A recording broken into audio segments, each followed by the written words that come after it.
Welcome to Live DAF, your online DAF Yomi Shir.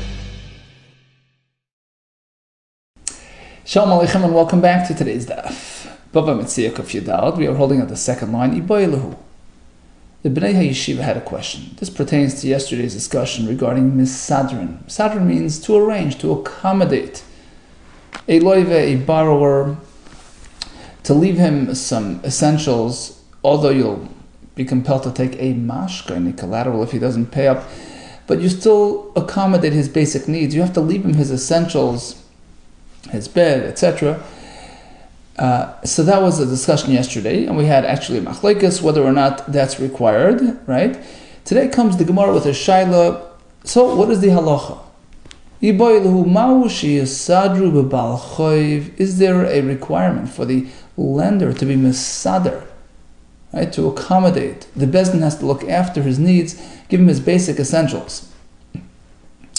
Do you have to leave these basic items in his possession, or can we just collect whatever we can get and move on? Migomar. So what does this depend on?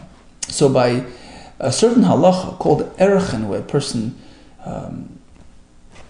promises, he donates, he commits to a fixed rate, right? Erchen is a personal value, which the Torah sets, right? So gender and age related, there's a certain set amount. So with respect to erchen, if a person can't afford what he committed, there's a halacha, right? If you can't afford, so we are misader. We take what we can take, but we don't take everything. We leave him his essentials. And the question is, do we carry that over to a Baal Choiv? Migomar, shall we connect it to a Gzero Shava? Micha me'erchen, because by erchen it says v'im mach, he's a poor man.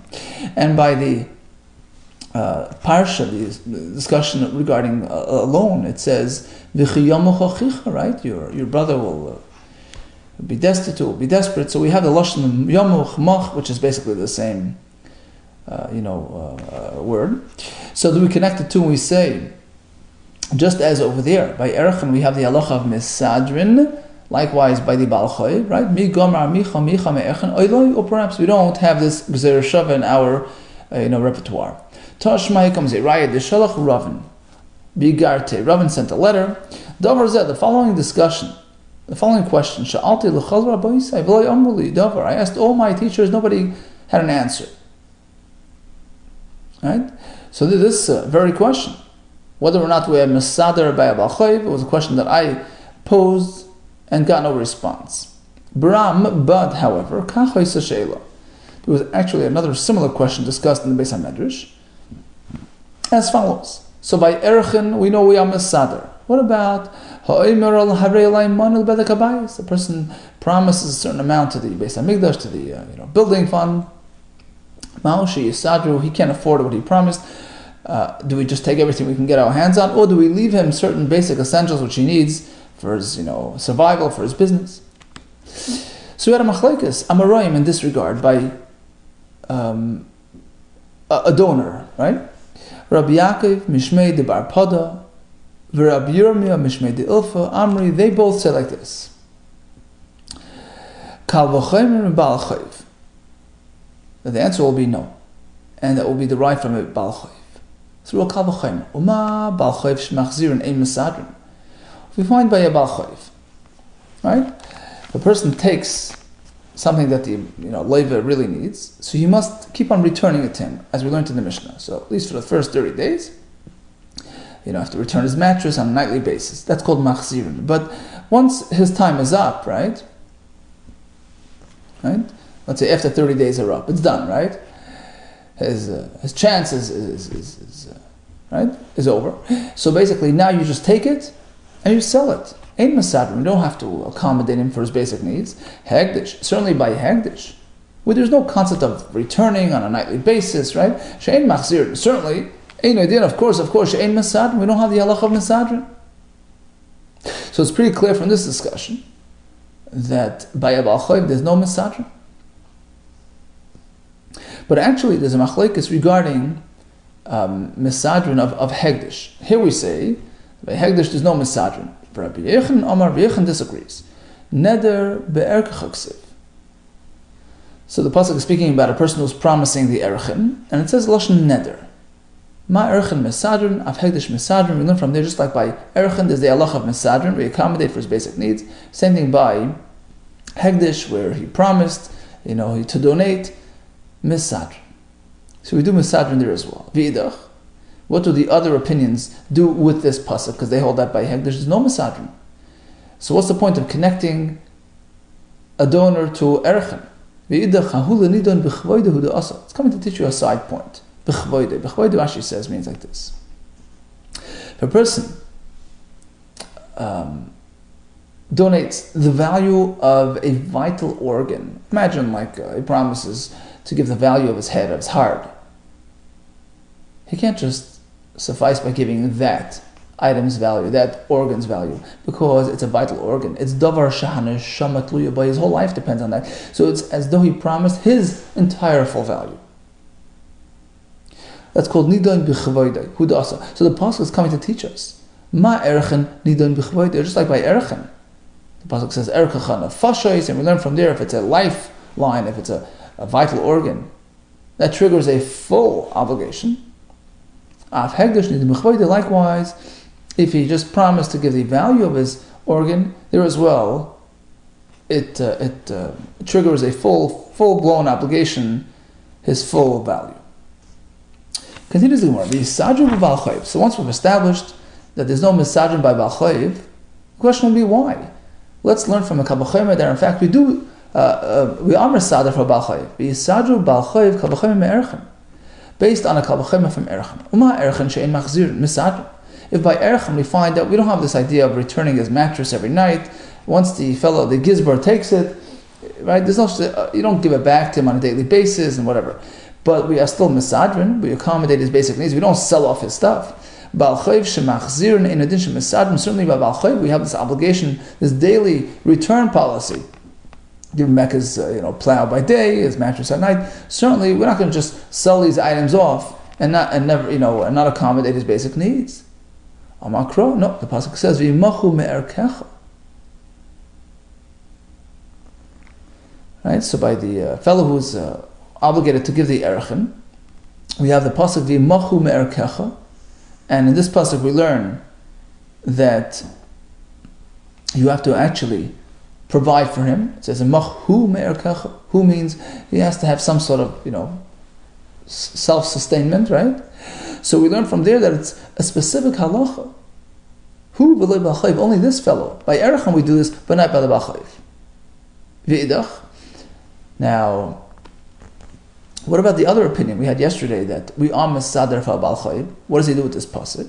Hai achiyeh b'makusay mitchilas v'atzayfa. He learns from the word who that the only time we give a discount for the fellow who committed to give his erchen, right? We give a discount based on his affordability, based on his ability to pay. So that's only if he's in that state of poverty from the moment of his commitment until the kohen comes along and assesses him. But if, let's say, he became wealthy in the middle, he no longer is entitled to that, a discount.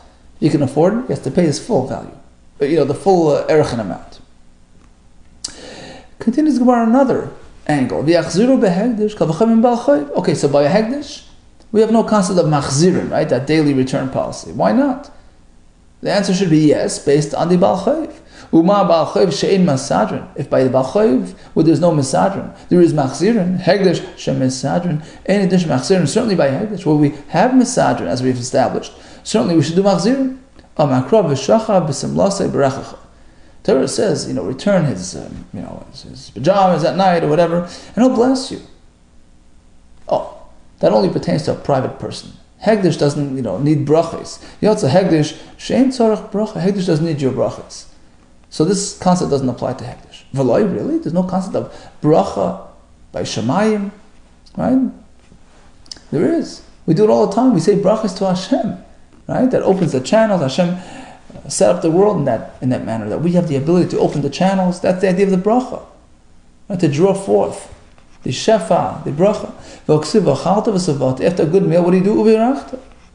Ela Makro says the Gemara. Actually, let's focus on the other pasuk. You return the item to the poor fellow. L'chati tzedakah. It's called tzedakah. You're getting credit for it. And we learn from here only a private person pertains to this. Misha tzarach tzedakah. Only a regular person has the idea of giving tzedakah. So he's obligated to return the essentials, on a daily basis to his, his labor. Yotze hegdish shein tzarach tzedakah, as opposed to hegdish. Beis Hamikdash has no concept of tzedakah, mitzvah tzedakah, so it's not applicable to the Beis Hamikdash. Says the Gemara, Ashkech. So bottom line, just recap. Bottom line is, we speak about misadrin, which basically means giving him his basics. Don't take away his essentials. We speak about machzirin, that during the time when we do take it, because it's still, within 30 days or whatever, we're using it to sort of pressure him, you still have to give it back to him when he actually needs it on a daily basis, his plowshare in the morning, his mattress at night. So when it comes to misadrin, by the Balchayv, the Gemara says we don't do it, but there is a shita yesterday that says we do. We do so by the erchin, and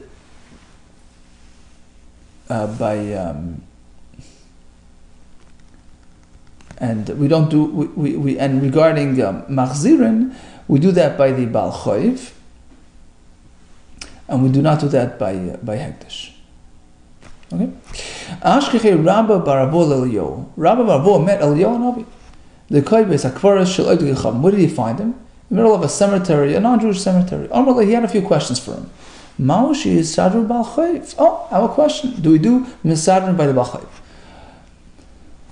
Amarle, so he told him, Gamar Micham Erchen. Yeah, we connect through Gzera Shava to Erchen. Gabe Erchen ksiv vimachu me'erkecha. Right, that's the pasuk by Erchen. Gabe B'chayv ksiv ki b'chiyamacha chicha.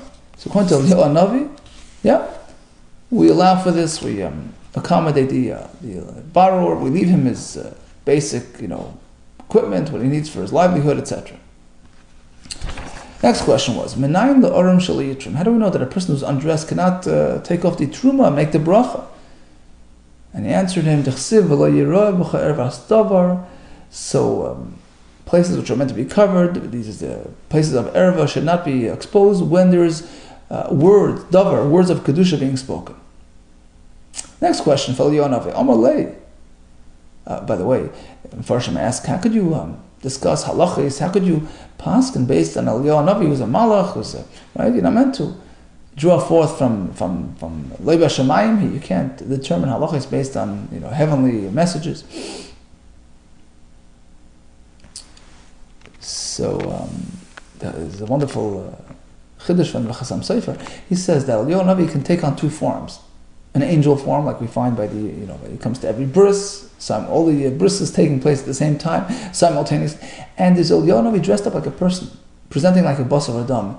And in that context, we can discuss Torah with him, and he can influence our halachis. Because in that sense, he's like a person. Interesting distinction from the Chasam Sofer. So the next question he had for him was like this. Amalei lav kohenhu? Aren't you a kohen? Rashi says, because we're going with the Shita Eliyahu Navi, who was Pinchas, right? So you're a kohen. Pinchas ben Aaron a kohen. Lav kohen humar. What are you doing in a my time koyemar beis hakor? What are you doing in a cemetery? Amar Leisi says to him. Eliyahu Navi responded, "What do you mean? You don't know? It's okay. Loi masni mar taharis. Haven't you learned the halachas? Mesechas Tam Seder Taharis, the halachas of tahara, the sanya. We have a Mishnah. Rab Shimon Yochai Omer, Kirei shloiv de gechavim. A non-Jewish grave ain't metamen. They're not metame. Right? So Rashi says regarding Tumas Oihel, right, which is typical for every caver, you can't hover over it. So that's only for a Yiddish caver. A Goyish caver, that doesn't affect a person who hovers over it. Why? Shanama, the pasuk says, as the pasuk says in Yecheskel, Hashem speaks to Klal Yisrael, Va'aten soini, soin marisi, Adam aten. Hashem refers to Klal Yisrael as Adam. And this is actually the same term that the pasuk refers to the mace, who is metame through oil. Adam, right? That's in Parashas Chukas. Adam ki yamas ba'oil. And we make a drasha like this: Atem kriyin Adam. Only Klal Yisrael has this lofty title called Adam and have the ability to transmit Tumah, the more Kedusha, right? So we have the parallel powers of Tumah. So only a Yisrael can do that. Ve'ein oivdei kechavim kruin Adam. The oivdei kechavim don't have this title Adam. You probably know the story with Rav Yonis and Eibshitz, right? So he was challenged in front of the king by the bishop. He says, look, in your Torah, in your Gemara, you clearly disregard all the non-Yisraelim. You say only Yisraelim are called Adam, human beings, otherwise we're not human beings. How is that possible? And he put him on the spot, and he had tremendous siyata d'shmaya. He says Hashem just gave him that blitz. Suddenly he says, look, we're not speaking about human beings, we're speaking about the title, a specific title, Adam. Adam denotes singularity, right? Lashon Yachid. Klal Yisrael, with all its multitude, is called Adam. We're one single entity. And he says, look, look around. Where amongst the Goyim do you find this phenomenon that when one person is in trouble, everybody cares for him and comes to help? That's something you find by Klal Yisrael. We lend a hand, we lend a shoulder, we feel each other's joy and pain. And that's why we get this special title called Adam. Of course, everybody's a human being. That's not what we're speaking about. Adam is that oneness. Atam, you, all of you, Klal Yisrael, you're one single entity. You feel for each other. You're part of each other. Korean Adam, and this saved the day, and he came out successful. So in any case, that was Eliyahu Navi's response to explain why to justify his presence in the Beis HaKfaros of the Goyim. Okay, so it was really part of a sort of a rhetorical response. What do you mean? You don't even know this halacha, right? That was Eliyahu Navi's question. You don't know the halachas and taris. Why were you asking? Amar Leisa, he responded, you're right, Barba lo matzina, I could barely manage, learning the 4 Siddharim that are pertinent, that are applicable all the time. Rashi says, Kigoin Moyed and Nashim, right? Nezikin and Kachim as well, Rashi says, because the Gemara Menachah says Talmidei Chachamim are involved in learning halachos of karbanis. It's as though they brought karbanis. So we're immersed in those 4 tractates, those 4 sections of Shas. And I could barely manage. B'shita Matzina, you think I'll be able to manage with 6, all 6, to learn Zrayim and Taharis as well, which aren't really applicable nowadays, and Chutzlaritz, and so it explains why I'm not proficient in these halachas. That's why I was asking. Amalei, so Eliyahu Navi asks him, and really, why not? V'amai, what's the deal? Why can't you learn more? Amalei Tchikali Milsa, he says, look, I'm having a hard time financially. It's difficult for me to learn. I barely managed to learn what I learned. Okay, Eliyahu Navi took him Dabre, he took him along V'aylil Gan Eden, took him to Gan Eden. Amalei, he says, Pshad Glimach, open your garment, Safi Shokoil Mahani, take of all these leaves from Gan Eden. Safa Shakal, so he collected them. Kavanafka on his way out, Shama the Kamar. He hears this voice ringing out. Man ka'achal almi. Who out there, would be willing to forego, his Olam Haba, to consume his Olam Haba so easily, so quickly, like Kirama Baravua, like him. What a pity that he, he's just using up the eternal reward to have a little bit of Olam Haza, a little bit, money. Nafatz. So he quickly turned around. Shnafats, he banged it out. Shadin, he tossed them back into the wherever it came from. So he didn't take them along with him. Still, his beged, right, absorbed that flavor, that scent, that aroma. Asya leglima. He brought his beged sachal glima, and the glima absorbed recha, extracted the scent, the aroma, the unbelievable, spiritual, beautiful aroma from the Gan Eden leaves. Zavne, he was able to sell it, Teresa Alfi Dinri, for 12,000 coins. Palgino l'chas v'naseh, but he didn't want to take it for himself. He split it up amongst his son-in-laws. Turn it up on, we learned in a brisa. Right? If he's a poor man, you're taking a mashkoin, a collateral, don't use it for yourself. Don't sleep with the beged.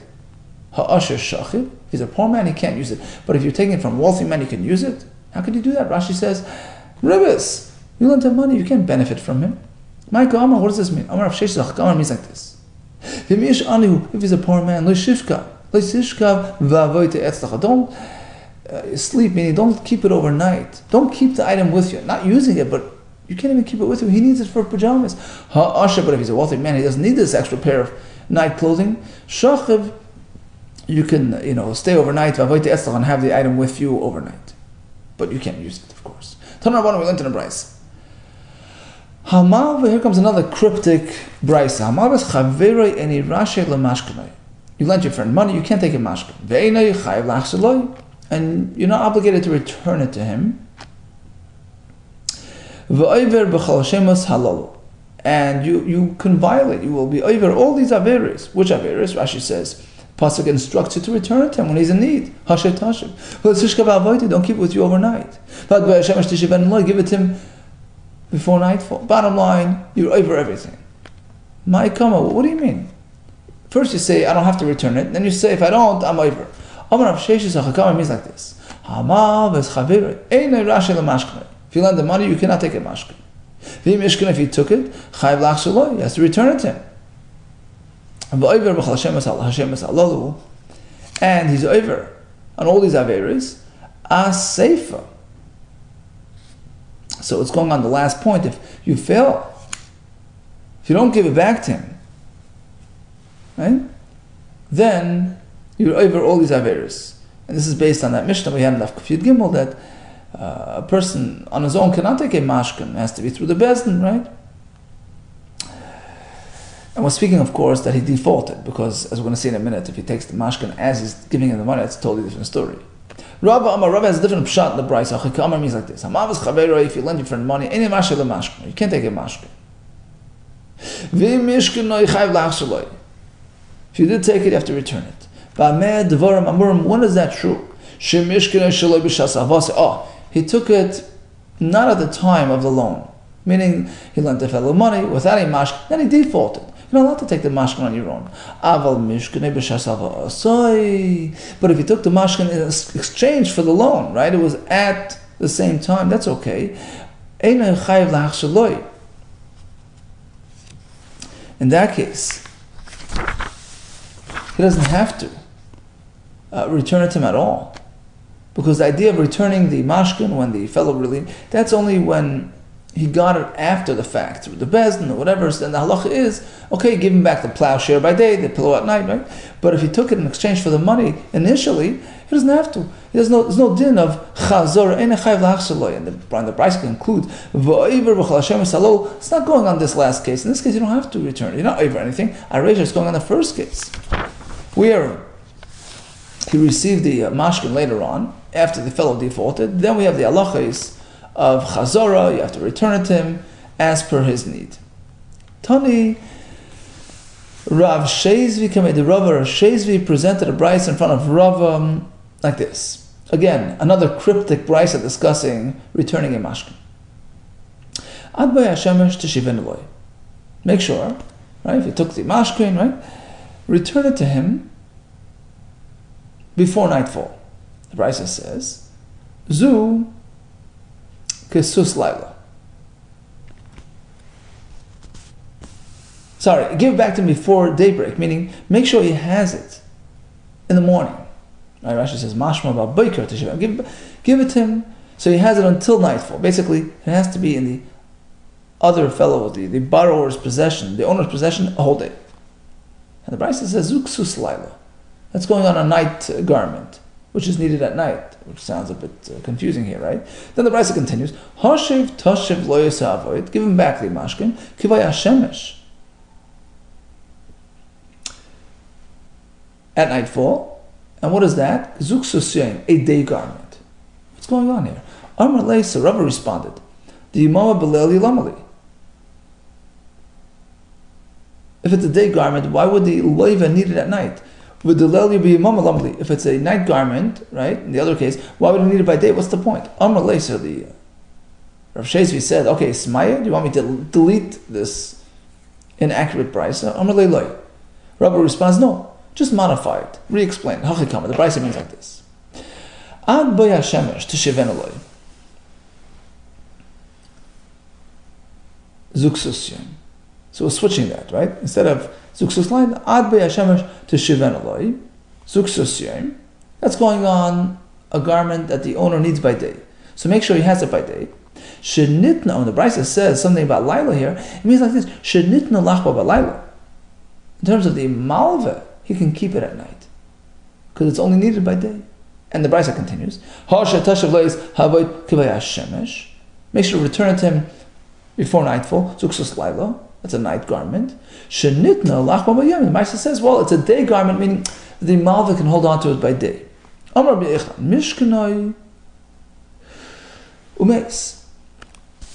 Suppose the malva had the mashkin and returned it to the leva when he was supposed to, and the leva died in possession of the mashkin.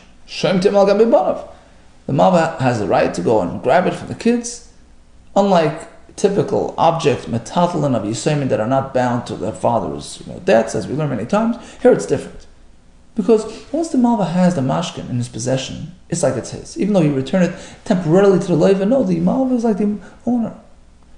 Meisvei comes a kasha on Rabbi Yehuda's chiddush from my Bryce. Amar Rabbi Meir v'chimi acher shemi mashkenim lama machzirin.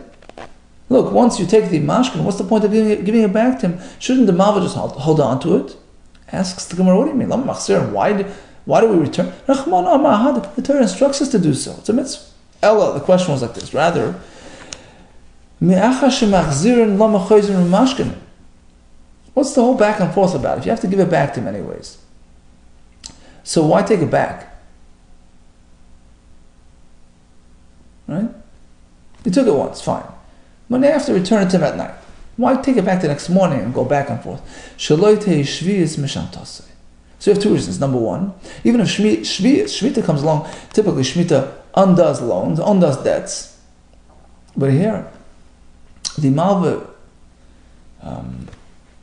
is considered immune, so to speak, and not affected by Shemitah, because since he has that mashkin, and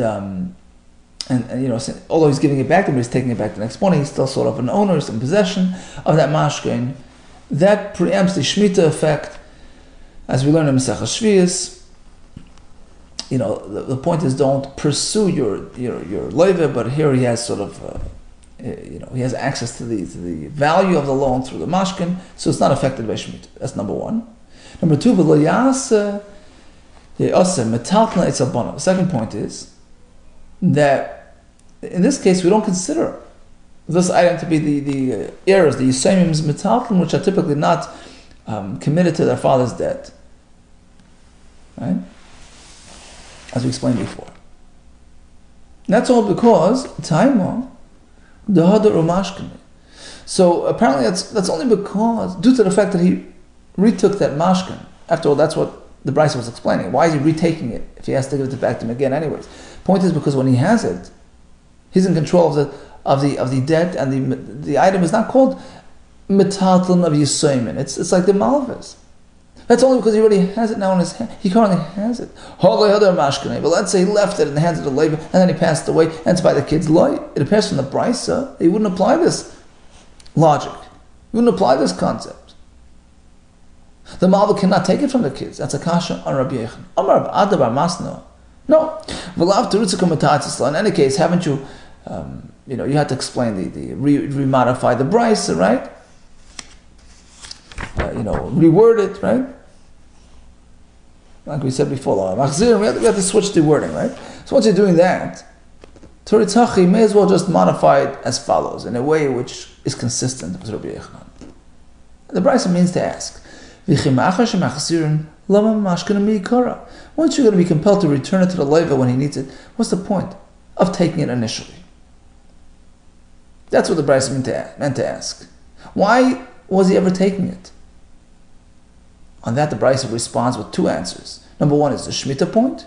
He's unaffected by Shemitah because he owns that mashkin. And number two, we don't treat it like regular metalton by the Yisayim, since the malva was koinet. So even though he gives it back and it's sitting in the hands of the family, the malva can turn around and collect it, as Rabbi Yehuda explained. Okay, so in summary, we learned about the halacha of Mesadrin, when it applies machzirin, when it applies. The three questions answered by Yohanavi. Adam atam, atam kurim adam. We learned several brises that were a bit cryptic initially, and they were all explained in a very enlightening way. All the best, Yon Atzlacha.